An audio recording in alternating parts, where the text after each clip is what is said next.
What's up, guys? Dave Van Auken here, Fight Bananas. The red light is on. Man, excited today. I'm joined by a very, very cool, very, very combat sports legend. Been around the game for a minute. Stories on stories. A lot of really good big news coming his way. I'm talking about the man, the legend, Johnathan Ivey. How you doing, brother? I'm doing great, man. I just got back from the fight gym, David, and I'm a little exhausted right now, but I'm ready to go. Let's do it. Let's do it, man. Let's do it. It's hey, we're evolving, we're changing, we're moving, and it's been a wild ride for Gamebred Fighting Championship 2. Yourself, particular. How about even Alex Nicholson? Multiple different fighters, different fights dropped. A tragic hurricane came through. We had to move it back. They're taking a lot of hotel rooms. That was a great decision, I believe, by Masvidal and everyone included. But now we're back, October 1st, live back on the Bare Knuckle TV app. A new main event has, through the smoke and through the wind and through the rain, we have a beautiful new main event. Yourself and Alex Nicholson. Jonathan, man, what an unbelievable ride, right? What an unbelievable month. Yeah, man. You know, I was originally scheduled to fight somebody else, like you said, and for one reason or another, he had to pull out of the event. And you know, me and Alex used to fight in the same organization years ago, quite a few times, and I've been asked probably 4 or 5 times over the years to fight Alex, and I always said no. I always turned it down, and I said not only do I not want to fight Alex, but I'm requesting I want to be in the same locker room as Alex. Right. So I don't know how much you know about my career, David, but for 90% of my fights, probably, I just took street dudes with me to corner me, guys from the neighborhood, right? And so I would get there, and Alex's team, would wrap my hands in the locker rooms. His dad would talk to me, and it was like they just kind of took me in. And it was kind of when I was offered him this time, I was like, "Is there anybody else?" And Alex was needing an opponent, and I was needing one. So I went ahead and said, "Okay, well, now's the time to do it." And but I really respect Alex and his daddy and his whole team. I agree, man. I'm with you on that. Alex is a family friend. I've been to his son's birthday party 2-3 years in a row. I live in Florida, so I know Alex very well. His dad's a good guy too. His dad's a real great guy. It's just one of those things, it's the fight game, that, and being a heavyweight, there's not a ton of heavyweights out there. Seems like it's a very dry heavyweight division for youth. And then with Gamebred was coming around, they needed, 2 studs, 2 stars that kind of go to war. And then like with everything kind of canceling, it was just one of those things. You try to make a bigger fight the next one. You know what I mean? They had Bigfoot Silva in that spot, and he couldn't do it. And then your opponent, Rashad, who I've seen live a couple of times as well, and he couldn't do it. It was just one of those organic things that happen. Much respect to you taking the fight. Much respect to Alex taking the fight. It's going to be unbelievable. It's going to be beautiful fireworks. Everyone there that's going to pay a ticket, money well spent, anyone that gets the app, I think this is an unbelievable matchup. Beautiful matchup. Yeah, I think anybody that's went to the old island fights, back when me and Alex was fighting on them, we're pretty much every event we were on them. I think they know what kind of that this one's going to be a barn burner. Alex has got really unorthodox strikes, and he's very long, and I rip people's legs apart like nobody else in the heavyweight division. So it's going to be a good one, man. I can't wait. Oh my God, unbelievable. There we go. Let's talk about that. You mentioned the leg thing. There's like 3 things I want to historic, iconic kind of things that followed your career. The leg locks, breaking legs on a living. My guy, your brother Jacob Kilburn was telling me about I tried to look it up. I couldn't find it. And maybe it's on your YouTube channel, your unbelievable YouTube channel. And I definitely want to give a shout out to that funny stuff on that beautiful channel. Did you do a people's elbow in a fight? Is that true? It's so good we lost him. He comes back. Guys, we're just trying to make it happen, man. It's crazy. Maybe it's a hurricane still attacking out there. We lost Johnathan Ivey. We're trying to get him back, but it's historic. Oh, there he is right here.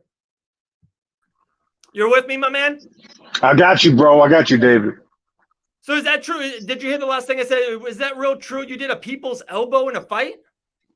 Yeah, it was down in New Orleans, Louisiana. Eve Edwards was my trainer at the time. I was down there in Houston with Thug Jitsu, and on the way to the venue, we pulled over to get gas, And a dude showed me what The Rock did with the people's elbow while we were pumping gas. And I said, bro, if I get an opportunity tonight, I'm going to do that. And sure enough, I got side body on the guy, hit him with a couple of strikes. He wasn't being super active. And I sprang off the ropes and gave him the people's elbow. John Dixon was the referee for that one. So that was, that was kind of, it actually happened, David, for sure.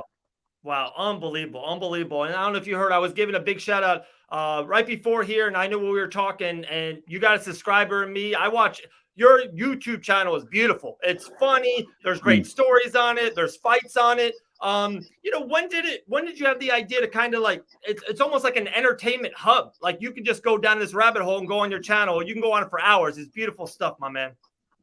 It was just me and a couple of buddies wanting to have fun, David, and we didn't expect anything out of it, and we just get on there and do mukbangs or vlogs or movie reviews or whatever we're into. I show things I collect, and we show some of my fights and ring entrances, and we talk through those. I think the Ken Shamrock fight and the Travis Fulton fight, and then we go through quite a few of them. But it's good times, man. We just do it for fun. Yeah, it's a great channel. Great channel. You mentioned the entrance. Don't spoil anything if you got something up your sleeve. We're hoping, we're begging, we're praying. Do we got a big entrance coming up on Friday, October 1st? You got something up your sleeve? I always got something up my sleeve, man. Before the fight, during the fight, after the fight, we always try to pull out something that people don't expect. But absolutely, David. We're gonna pull something out. Beautiful, man. We can't wait.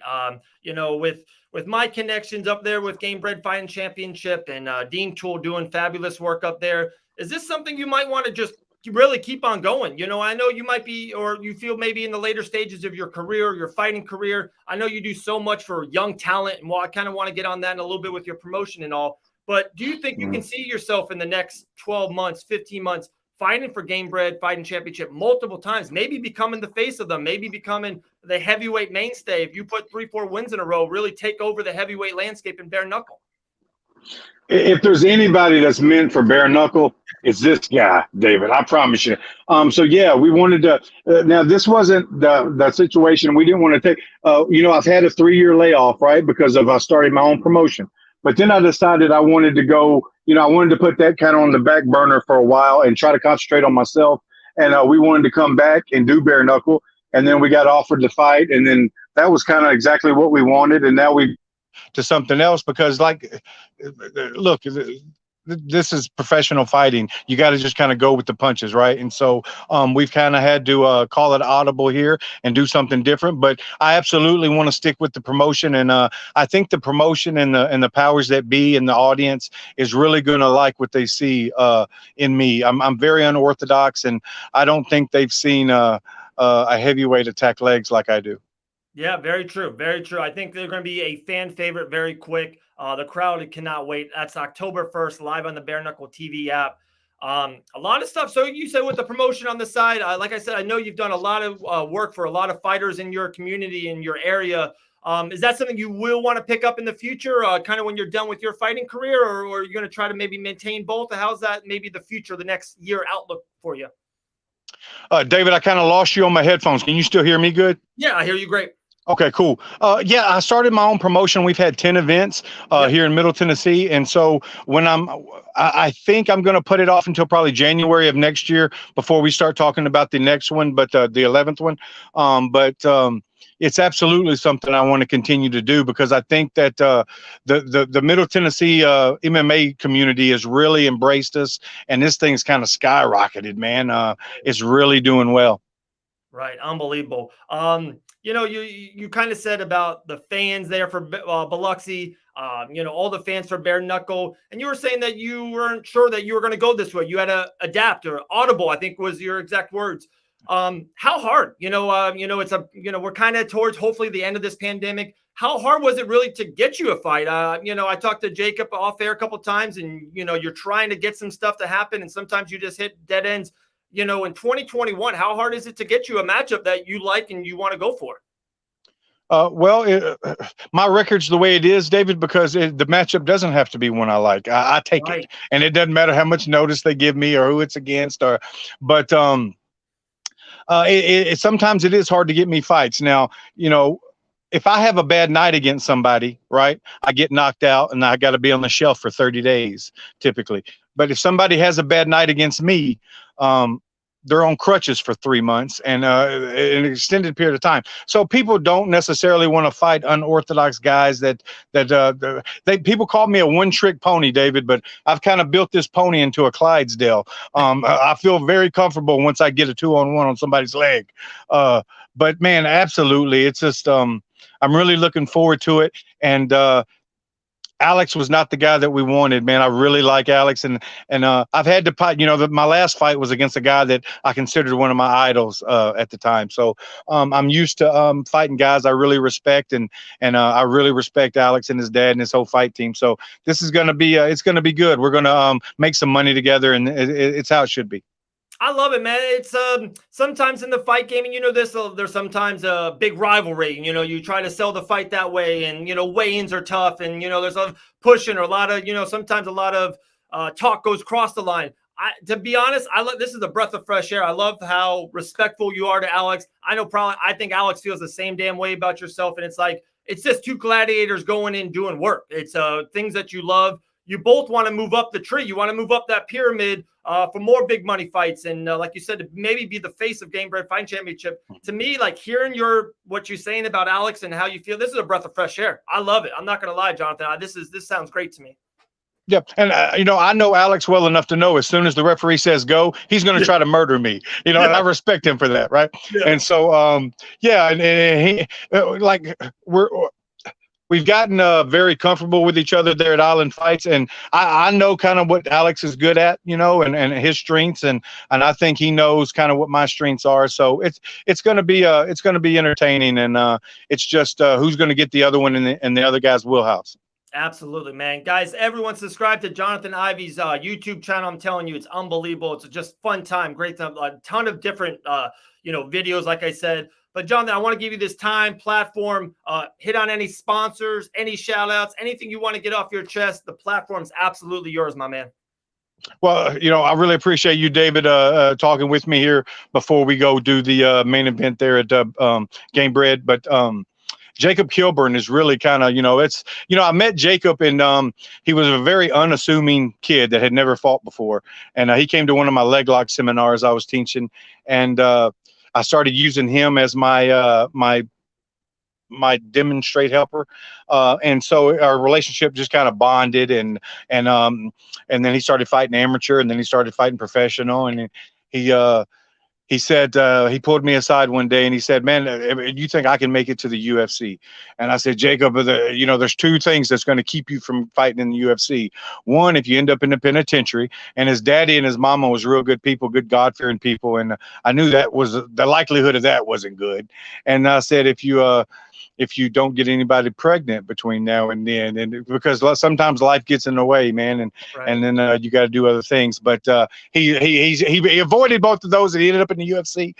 So my prediction came true, and I think he's got a lot left in the tank, and he's going to be back there soon. But as far as my sponsors, David, the Jason DeVito there at Clarksville Mechanical. Anybody in the Clarksville area, piece it up, Jason. He's real good people. He's kind of been on my social media. We've interacted for a long, long time. Jason Ujri there at Blue Goose Countertops. They're in near West Tennessee. Jason's he's always rooted for me, and he's kind of took on the reins here and kind of sponsored me. And then the Hendersonville Family Affair Custom Tattoo. If I can find anywhere else on my body, David, to get another tattoo, I'm going to end up there in Hendersonville at Family Affair Custom Tattoo and get one. Oh, man, I got to find me another spot. Caleb Ragsdale's got True Sight TV podcast. Caleb's a guy that fought on my organization. Very, very skilled guy. Fought for our title. Very good guy. And then Albert B., the fight doctor, has got brushandblades.com. Check it out. If you're into knives and stuff, please go to RussianBlades.com. Albert's good people, and he's very intelligent, very, very intelligent and fight aficionado. And if you're in Virginia, Spartan Investigations and Security, they really do a great job, and please look at them, give them opportunity. And MakoTek mouth guards, Miriam, my people. Good lady, real good lady. She's came to my event before. Her mouth guard and her ability to do that for me is really gonna to work wonders. So I appreciate this opportunity, David, and I promise you, October 1st, I believe it's October 1st. It was kind of a miscommunication, but October 1st, it's going to be fireworks, man. And so we're going to make this main event something that people really want to tune in for. Absolutely, absolutely. And Johnathan, if you can, have you or Jacob send me all those sponsors. We'll kind of add it to the podcast, the YouTube video. We'll put all the links on everything, so it'll go everywhere around the world. And last little story about Jacob, same kind of funny story that you had. Met him through Island Fights, and just we connected. You know, peanut butter and jelly. First time I ever met him. And it was his second fight for Island Fights, a big main event, and everyone kind of knew winner went on, and winner was going to go to the UFC. And you know, he knocks out Javanius Ross, minute and a half, 2 minutes there in Columbus, Georgia. And after the fight, he gave me this look, and I was excited for him. I was and worried too. You know, a fight, you got your people, and you're worried about any bad shit can happen in that ring, right? And he does a beautiful knockout, and he can see it in his face, and he kind of looks at me and he goes, "Dave, you weren't worried, were you?" And it was beautiful. One of those things that stuck to me to this time. And, now he's in the PFL. I think his next camp will be at the right weight with a lot of time. And I can't wait to see the killer back, Jacob Killer Kilburn. Johnathan, man, appreciate you. Not every day you talk to a combat sports legend. Your career speaks for itself. Everyone go see Johnathan Ivey YouTube channel, or just YouTube his name. Beautiful stuff on there. And I'll be out there in Biloxi. Hopefully no more hurricanes come through. And we're live October 1st. All right, brother? All right, man. I'll see you then, David. Let's link up. All right, buddy. See you.